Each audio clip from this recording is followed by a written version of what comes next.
अस्सलाम वालेकुम जनाब, कैसे हैं आप लोग। उम्मीद है कि आप लोग अच्छे होंगे। मोहम्मद को स्कूल छोड़ने जा रहे थे और रास्ते में से गैस स्टेशन दिखा तो मैंने बोला कि चलो तुम्हें यहाँ से चीज़ भी दिला देती हूँ। स्कूल छोड़ने के बाद जब मैं घर वापस आई तो मैं आपको बताती हूँ कि स्टोरी क्या हुई थी। मेरी बच्ची कर रही है डाइटिंग। रोज़ाना मुझसे बोलती है मम्मी देखे मैं कितनी मोटी हो रही हूँ, मैं कितनी मोटी हो रही हूँ। मैंने चलो कोई बात नहीं बेटा, एक्सरसाइज करो ठीक हो जाओगी। एक दिन पहले मैं एक साहिबा के घर गई थी मिलने के लिए, तो मैं उनके लिए चॉकलेटों का बड़ा डब्बा ले गई थी। यहाँ पे चॉकोलाला से बहुत ज़बरदस्त चॉकलेट्स मिलती हैं। बहुत बड़ा डब्बा एक उनके यहाँ चॉकलेट्स का ले गई थी। वहाँ बैठी बैठी मेरी बच्ची उनकी चॉकलेटों को ऐसी नज़र लगा रही थी, और कितनी दफ़ा तो उसने मुझसे कान में बोला कि मम्मी मुझे इनको बोले ना ये डब्बा खोल लें। मैं बोला बेटा इनके लिए लेकर आए हो, हम यहाँ से खा के चले जाएं, अच्छी बात नहीं करेंगे। नहीं लोगों के हम जब मिठाई लेके आते हैं तो वो मिठाई खाते हैं ना, हम भी खाते हैं वो भी खाते हैं। मतलब बेटा नहीं, बुरी बात है, ऐसे नहीं बोलते, ठीक है ना। है मैंने बोला था इनसे आप अपने लिए ले लो। नहीं मम्मी मैं डाइटिंग कर रही हूँ, नहीं मम्मी मैं डाइटिंग कर रही हूँ। मैंने चलो ठीक है। बहरहाल वो हमने उनसे इशारों किनारों में बहुत दफ़ा बोला कि आप जो है वो डब्बा खोल लें, लेकिन वो हमारी बात समझ नहीं पाई या हम उनको समझा नहीं पाए सही से। खैर बच्ची मेरी खाली हाथ चॉकलेट खाए बगैर वहाँ से वापस आ गई, और इतनी दुखी अल्लाह माफ़ करे। फिर जो है रास्ते में मैंने कहा बेटा तुमने चॉकलेट लेनी है। नहीं मम्मी क्या करूँगी, मोटी हो रही हूँ, एक्सरसाइज कर रही हूँ, आपको पता है डाइटिंग चल रही है मेरी, और मैं कौन सी कीटो डाइट क्या कौन कौन सा ये कर रही हूँ, ठीक है। तो मैंने बोला बेटा फिर भी ले लो, तुम बस देख देख के खुश होती रहना। अच्छा आप ऐसा कह रही हैं, आप ऐसा कह रही। मैं हाँ बेटा मैं ऐसे ही कह रही हूँ। अच्छा दिला दें। फिर मैंने उनको चॉकलेटें दिला दी।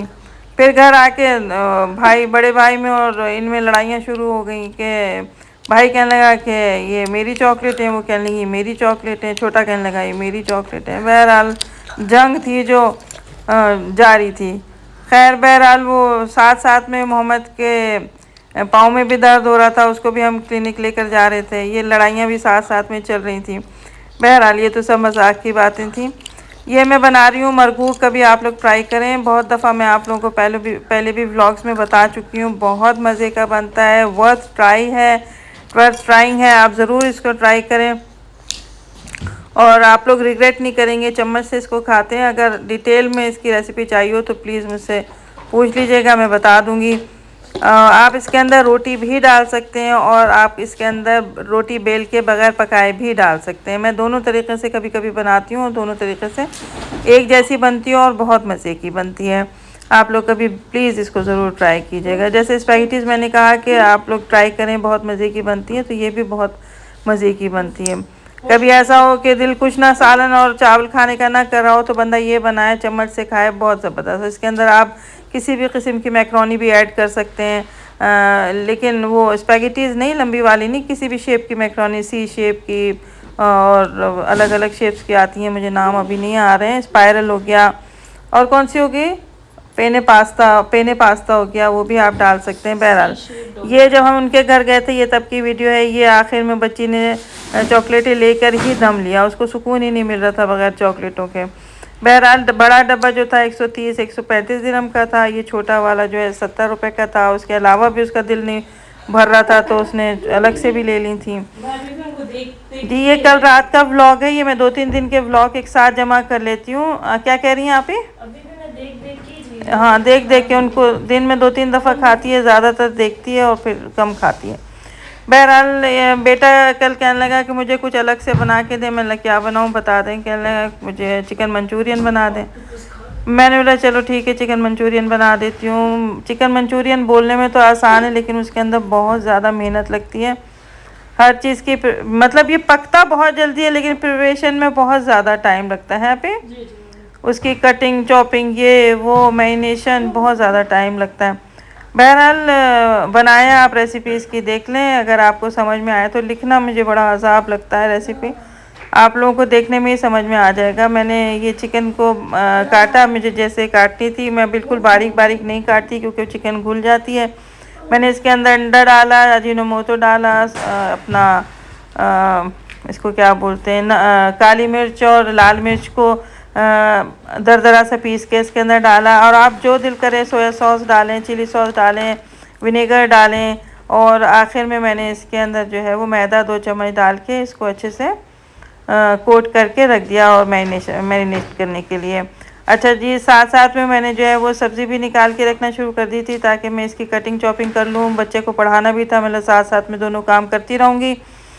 अच्छा जी, ये मैंने धो के अच्छे से इसके अंदर थोड़ा सा विनेगर मैंने डाल दिया था। सब्जियों फ्रूट्स को जब भी धोया करें थोड़ा सा विनेगर डाल दिया करें प्लीज़। इसके अंदर इसमें से इसके जरासीम मर जाते हैं। जो ये फर्टिलाइज़र्स यूज़ करते हैं ना, उससे काफ़ी आपकी बचत हो जाती है। बहरहाल ये बारीक बारीक मैं काट ली थी, काट के मैंने रख दिया था। जब बच्चा मेरा आने वाला था उससे तकरीबन कोई 15 मिनट पहले मैंने फटाफट जो है इसकी कुकिंग कर ली थी।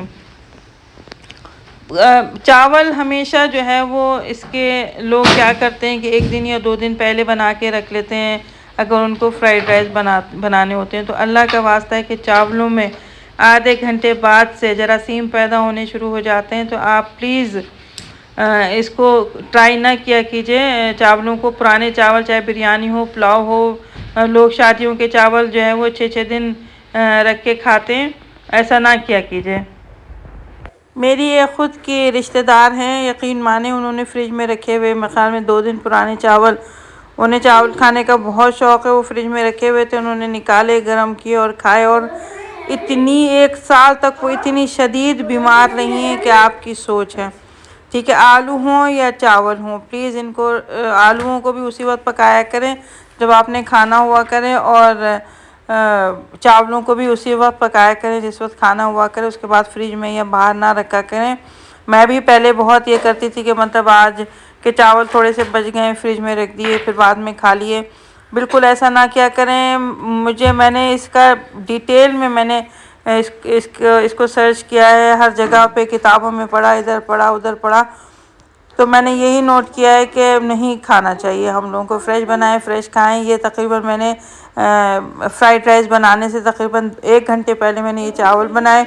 15 मिनट मैंने इसको दम पे रखा चावलों को, उसके बाद फटाफट मैंने इसके फ्राइड राइस बना के तैयार कर लिए। उतने ही उसी वक्त जितने खाने हुए हैं उतने ही बनाए।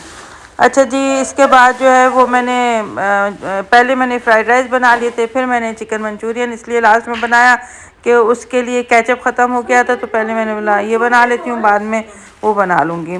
केचप जब आया तब मैंने जो है वो चिकन मंचूरियन बनाना शुरू किया। साथ में मैं नूडल्स भी बनाती, लेकिन नूडल्स का मेरा ये था कि टाइम नहीं था, मुझे बच्चे पढ़ाने थे, बहुत देर हो गई थी। ये बनाऊं, बच्चा पढ़ाऊं, क्या करूं समझ नहीं आ रही थी। तो मैंने बोला यही कर लेती हूँ। ये सिर्फ कहने में चिकन मंचूरियन, फ्राइड राइस है, इनमें बड़ा टाइम लगता है बहन, और बड़े बर्तन इसमें जो हैं वो ख़राब होते हैं, धोने पड़ते हैं। ये कढ़ाई जो आप देख रहे हैं ये मैं पाकिस्तान से लेके आई थी, लेकिन है तो ये बहुत महंगी, लेकिन वो बात नहीं है जो होनी चाहिए। बहन के पास मेरी ये ऐसी कढ़ाई थी, लेकिन वो भारी थी, लेकिन ये बहुत हल्की है। मुझे समझ नहीं आ रहा, ये हमने एक ही जगह से थी, उसने भी यहीं से ली थी। बहरहाल मेरा दिल नहीं टूट रहा था इस कढ़ाई पे, बस इसको इस्तेमाल करके जितना जल्दी हो सकेगा मैं फेंक दूँगी। इसी साइज़ में मैं बहुत बड़ी कढ़ाई भी लेकर आई थी। मैंने मेरे ख्याल में 5-6 व्लॉग्स पहले ये कढ़ाई दिखाई भी थी ज़्यादा, मेरे ख्याल में 2 कढ़ाइयाँ, एक इससे बड़ा साइज़ भी है। 3 साइज़ थे सब, मैं एक सबसे बड़ा लेके आई थी और एक मीडियम लेकर आई थी।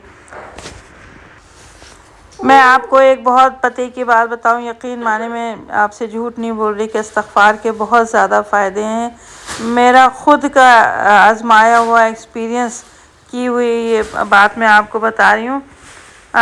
मेरा एक मसला था जो हल नहीं हो रहा था, बहुत ज़्यादा मैं इसके लिए परेशान थी। इंशाल्लाह आगे आपको कभी आने वाले व्लॉग्स में ज़रूर इसके बारे में डिटेल में मैं बताऊँगी। मैंने ऐसे ही टीवी पे देखा, वैसे तो हमें पता है कि इस्तिग़फ़ार करने के बहुत ज़्यादा फ़ायदे हैं।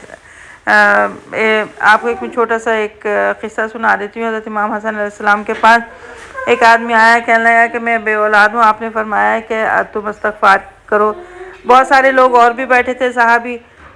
फिर दोबारा एक आदमी आया उनके पास, कहने लगा मौला मेरी शादी नहीं हो रही, तो आपने बोला इस्तिग़फ़ार करो। एक और आदमी आया, कहने लगा मेरे ऊपर बहुत ज़्यादा कर्ज़ है, मौला ने फरमाया कि तुम इस्तिग़फ़ार करो। एक और आदमी आया उनके पास, उन्होंने फरमाया कि मुझे फ़लाँ बीमारी है, मैं बहुत बीमार रहता हूँ, आपने फरमाया इस्तिग़फ़ार करो। बहुत सारे सहाबी जो बराबर में बैठे हुए थे मौला के, उन्होंने फरमाया मौला ये जो भी आ रहा है आप उसको बोल रहे हैं कि इस्तग़फ़ार करो। तो आपने फरमाया कि कुरान में अल्लाह ताला फरमाता है तुम इस्तग़फ़ार करो, मैं तुम्हारे मसले, तुम्हारी परेशानियां, तुम्हारे गुनाह जो है वो उसका हल करूँगा, मसले हल करूँगा तुम्हारे। मुझे कुछ दिनों पहले ये कुरान की आयत भी याद थी, अभी दिमाग से मेरी कुछ भूल रही है इसलिए मैं आपको अभी नहीं सुना रही। तो इस्तग़फ़ार मसलों के हल हैं, पता है आपको, इस्तग़फ़ार करने से बहुत मसले हल होते हैं। मैं कुछ दिनों पहले भी आपको व्लॉग बता चुकी हूँ एक, उसमें कि कितने मेरी जान पहचान वाली हैं जिन्होंने फ़ोन कर करके हम मुझे अपने क़िस्से बताएं इस्तग़फ़ार के। और मैं आपको इंशाअल्लाह एक दो व्लॉग के बाद अपना क़िस्सा भी बताऊँगी मैं कि मैंने इस्तग़फ़ार किया और मेरा मसला 1-1.5 दिन के बाद हल हो गया। तो आप लोगों का भी कोई भी मसला हुआ करे, आप लोग जो है वो फ़ौरन अस्तग़फ़िरुल्लाह पढ़ें। बस ये 2 अल्फाज हैं अस्तग़फ़िरुल्लाह और 7000 रोज़ाना पढ़ें। मेरे पता है क्या होता है, मैं इस्तग़फ़ार पढ़ूँ बहुत ज़्यादा या कुछ भी बहुत ज़्यादा कोई आयत पढ़ूँ या कुछ भी पढ़ूँ, मेरे सर में दर्द शुरू हो जाता है। लेकिन मैं जितना भी पढ़ती हूँ परवरदिगार ने हमेशा मेरा हाथ थामा है। और सभी का, ऐसी बात नहीं है कि सिर्फ मैं ही स्पेशल हूँ परवरदिगार के लिए, सब बहुत स्पेशल हैं।